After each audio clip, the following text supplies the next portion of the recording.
นี่มากินปลาที่น้องข่อยไปให้ข่อยลงไปเอามาให้แล้วก็บ่จักแนวเว้าแล้วเนาะ ยันมาเนาะยันมาพ่อใหญ่จะลงน้ำ เอาข่อยบ่ได้ว่าหยังดอกเอาหน่อยก็ได้เอาละเอาเบิดแฮงดีมันสิ ปลาแล้วให้เอาหมดเลย ถ้าฝนตกก็ยังบ่ บ่มีให้เรากิน บ่มีแต่เข้าแล้วเข้าคงข่อยเว้าแล้วหมอนี่ว่าข่อยว่าจักมาเมียน ปล่อยเป็น บัดว่าบ่มาก็อย่าสิถือมาดอกข่อยว่า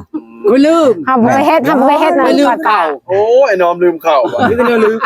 ก้อยปลาให้ได้สิแซ่บ แล้วเขาว่าชนะอีกชนะเขาลืมจ เจอบ ให้เจิดแล้วนี่ลง ข่อยแล้วบ่เชื่อหมู่จังซี่แหละคันเว้าว่านี่นะนี่หัวเพียงนี่ก็เบิดไปอันเมืองพีนเมืองเชปูนเมืองนอง ว่าคน ผู้ชาวน่ะไม่หลีหักแต่ว่ามันบ่อันนั้นเป็นเลือกเอาปะโถข่อยว่าไปเบิ่งก่อนเบิดเงิน6ล้าน ก็อย่ามัน เอามาวันลืมปัญญาไปชิมา ย้อนหมู่ตัวปอแต่บัดนี้สิไปผู้เดียวบัดนี้กันหมู่กันว่าบ่ได้ก็สิเอาเบาแลไปนำเพราะเป็นหมู่ ลืม ไป บ่ไปทางอื่นบัดนี้ขึ้นพี่บัดนี้ขึ้นวิระพี่ ไปลืมมาดิ ขึ้นวิระบัดนี้นะมันบ่มีไผกระเชียเว้านำเบาแลแล้วสิเอาเบาแลไปนำขี่รถชนกันไปจักคันเฮิงนี่3คืนคันไว้ใน2คืน น่าหา หมด ไป กำหนดมันเท่านั้นไปแล้วนี่3คนนี่แล้วพ่อใหญ่ มื้อหก พ่อใหญ่ ค่ำ นี่แหละ ไปนี่แม่นมื้อ6ค่ำแม่นบ้านชู้เฮานี่โลด ก็ไปน้อยพันย่านพ่อใหญ่เฮาไปตามป่าตามดงเรื่องข้าวปุ้นนะ เว้าแล้ว ไปหลายคน ไป ย่าน ไปหลายคน มื้อ6ค่ำนี่มันไปนำเฮาเพิ่นสิ ไป ไป 2-3คนมันเยอะ เขตเฮามันเขต เขา เฮา ก็เขียนเอา เพราะว่าเขานั่นให้เฮาขึ้นไปแล้วเฮาสิไปตามความคาดหมายก็ขึ้นไปฮอดอันเทศม่วงนี่แหละเกี่ยวเบื้องชายนี่สัตว์ชับจีขึ้นไปโลดพูดพาพิรางพุ่นจะพาพิรางพุ่นขึ้นไปแล้วก็ฮอดบ้านนาฮีบ้านเมียเก่าเฮาหั่นฮอดหั่นแล้วก็จอดอยู่หั่นแมลงมาแล้วก็หานเพชรหาไก่แล้วก็ไปต้มอยู่เฮือนหมอหลายหั่นแล้วก็กินอยู่หั่นแล้วก็นั่นแหละไปลงอยู่หั่นโลดนะบ่มีดอกอันนี้วันนี้น่ะช่างนั้นน่ะเขาก็อยากคบอยู่เขาจะเบิ่งเขาว่า ให้วันแฮว่าเขาลูก ชื่อดอก ไปน้องวันจำสื่อแม่ เนาะคนคือมันเคยตึกแล้วเคยตึกได้ กัชาวนางบ่เมื่อสิเบิ่งเฮือนเบิ่งชานน่ะก็สิบ่ไปพุ่นนั่นกัชาวเมืองชาวนางเมื่อแล้วก็แม่นมื้อ6ค่ำนี่มาชูไปโลดก็สิโทรหาดอก ป้าให้คอยมาสู้ บ่ว่าเจ้า แม่นอยู่ ชนะบ่เมื่อเป็นอะไรล่ะ เจ้านางอยู่เผาเฮือนเบิ่งเฮือนเบิ่งชานแล้วก็ยาเลยเนาะก็คือกันกับบ้านนั้นอัน จะ นั้น มา แล้ว ข้อคอยแล้วคอยจะเผาเฮือนบ่ยานดอก สนามจะให้โคได้พ่อใหญ่ ให้คองเป็นหินเนาะ โอ้ย มีเหตุมีของเนาะ ให้มันถึกตามในประเภทนี้ไอ้บ้านเฮาเนาะ อันนี้บ่คนเฮามีบ่ขอจะเคยนะ เอาก่อนจะคอว่าเป็นไงเอาก่อนจะคอหรือคอก่อนจะเอา เอาแล้วจังขอสิเป็นหยังก็รู้จักราคามันเลยเนาะ โอ้ มาจากราคาก็เริ่มกันก่อนเนาะเริ่มกันก่อนขนาดเฟซกันยังบ่มี บ่เป็นได้ก็ค่อยลงมาแต่พุ่นซะก่อนก็ยังสิไปลบไหมกันว่านั่น โดยจะชั้นก็ดีเนาะจะชั้นก็ดีคือกัน ตอนนี้ยังจะขึ้นเมืองนองอยู่เนาะ บ่พี่ไปพี่ทางวิละพี่ ไปเวลาว่าเดี๋ยวนี้หา วิละบ้านแก้งคึบพี่ บัดเมืองน้องได้พ่อใหญ่ วีละเด้ น้องๆสิไปทางไปที่หลัง บ่แม่นอันเมืองนอง แม่นความ ยันว่าขึ้นแต่ไปแต่พี่เลยครับมันบ่ได้บ่ยังแล้วก็ไปเมืองน้องเลย บางเทื่อก็ไปเลยฮอดเบิ่งน้องเลย กลับมามันก็กลับมาอีก มันสิเสียเวลาเนาะ มันจะทางกันว่าเวลาทางนั้นกัน มันก็อยู่ใกล้กันนะวิละข้าม บ้านหยังอะบ้านชาวตื้ออยู่เนาะ อะไรน้ บ้านนั้น ทางอะไรน้ ำอะไรน้ำอะไร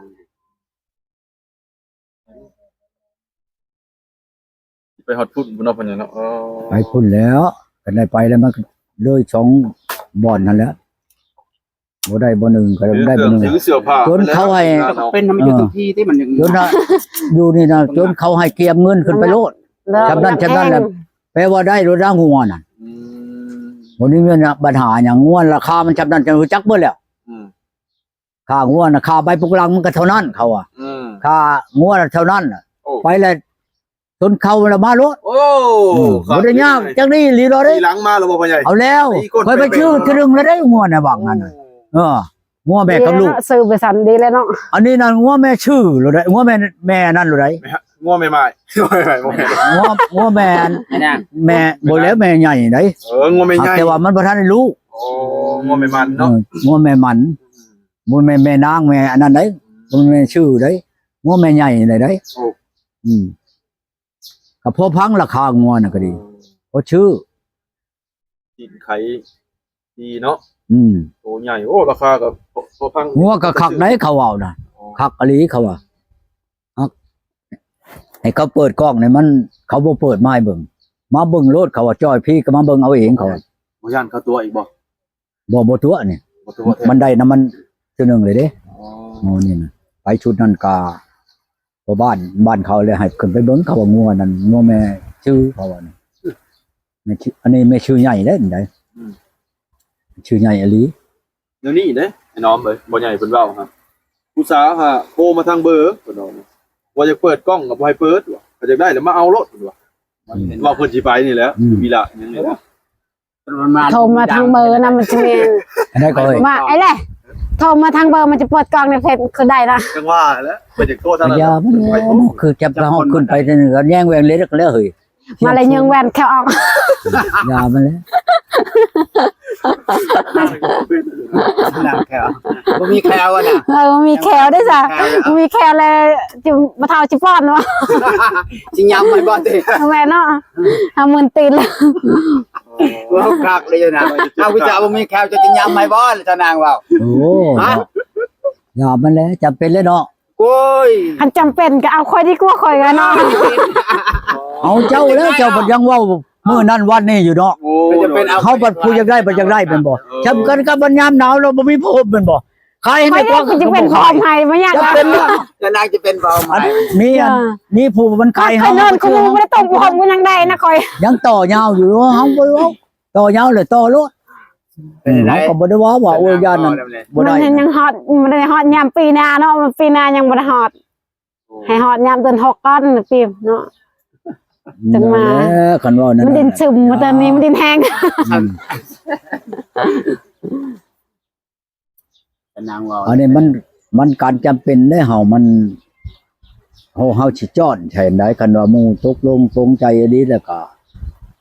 เอาได้อยู่บ่เป็นเฮาเอาบ่ได้คันว่าหมู่เว้าน่ะก็คิดเบิ่งว่าเฮานี่นึ่งข้าวเฮ็ดกินผู้เดียวเฮานี่ได้เนาะเฮาละจ้อนใช่คันเฮาขึ้นไปนี่เขาก็รับประกันให้ได้ลูก โอ้ บ่แม่นเขาสิตัวสิหยัง คือมือ เดี๋ยวเฮาถามว่าเป็นอะไรอัน ก็ไปไงอย่างอื่น คนนั้นน่ะช้ำนั้น เว้น ช้ำ นั่ นั้ ง น มาสั่น เพิ่นมานี่รับประกันให้ได้โลดนี่ โอ้